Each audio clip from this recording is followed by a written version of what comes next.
Bismillahirrahmanirrahim. Assalamualaikum warahmatullahi wabarakatuh. Perkenalkan, nama saya Tejar Julian Komara dari kelas E2 dengan NPM 101202440, mahasiswa Universitas Teknologi Digital. Di sini saya akan membawakan materi tentang musuh abadi manusia dari kelompok 8. Musuh abadi manusia kelompok 8 kelas E2 Universitas Teknologi Digital. Saya selaku perwakilannya yaitu Tejar Julian Komara dari kelas E2 dengan NPM 101202440. Baik, di sini ada pengertian tentang setan adalah musuh yang sebenarnya, yang sudah diriwayatkan di dalam Al-Quran surat Al-Baqarah ayat 168 dengan artinya, wahai manusia, makanlah dari makanan yang halal dan baik yang terdapat di bumi, dan janganlah kamu mengikuti langkah-langkah setan, sungguh setan itu musuh yang nyata bagimu.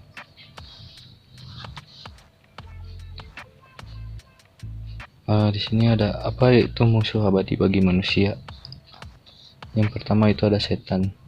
Setan atau syaitan adalah makhluk dalam agama samawi yang menggoda manusia untuk berbuat jahat.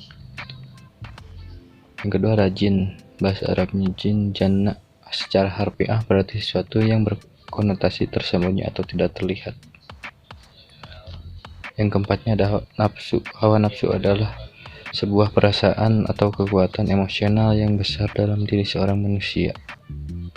Yang terakhir ada syahwat, sedangkan pengertian syahwat adalah kecenderungan jiwa terhadap apa yang dihendakinya. Mungkin di sini termasuk empat musuh abadi bagi manusia: setan, jin, nafsu, dan syahwat. Teknik setan dalam menyesatkan manusia itu ada terbagi menjadi 5, yaitu yang pertama menghiasi kebatilan, yang kedua lalai atau berlebihan, yang ketiga merintangi amal dan menganjurkan menangguhkan, yang keempat memberikan janji-janji dan membangkitkan angan-angan, yang terakhir berpura-pura menasehati.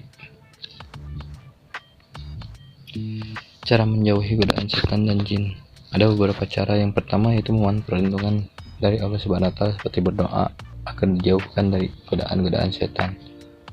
Yang kedua tidak lalai dalam menjalankan ibadah kepada Allah Subhanahu wa Ta'ala, jadi mengerjakan sholat wajib, sholat sunnah, dan amalan-amalan lainnya.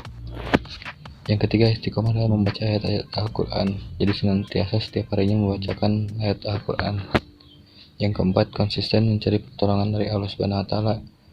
Konsisten mencari pertolongan bisa dengan berbuat baik kepada sesama manusia atau meminta pertolongan kepada sesama manusia, yang dimana makhluk ciptaan Allah Subhanahu wa Ta'ala.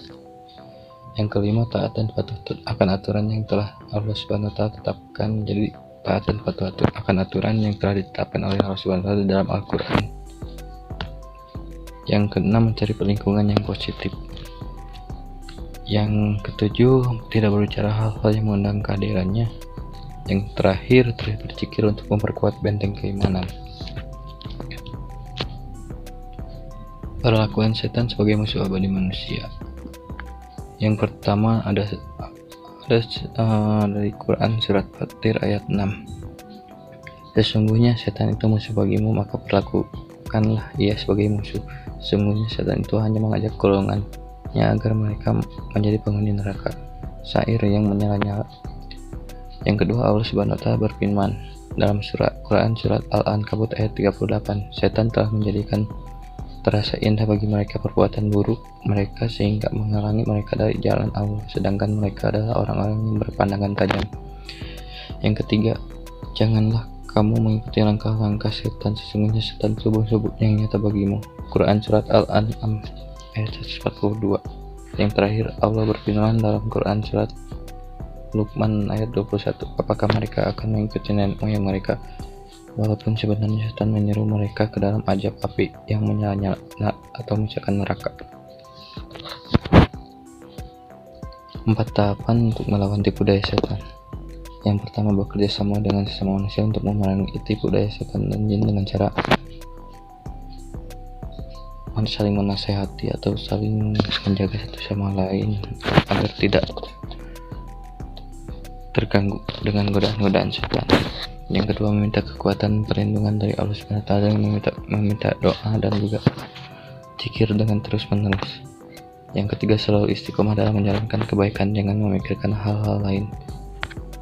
Yang terakhir, fokus terhadap apa yang sudah ditetapkan oleh Allah Subhanahu wa taala.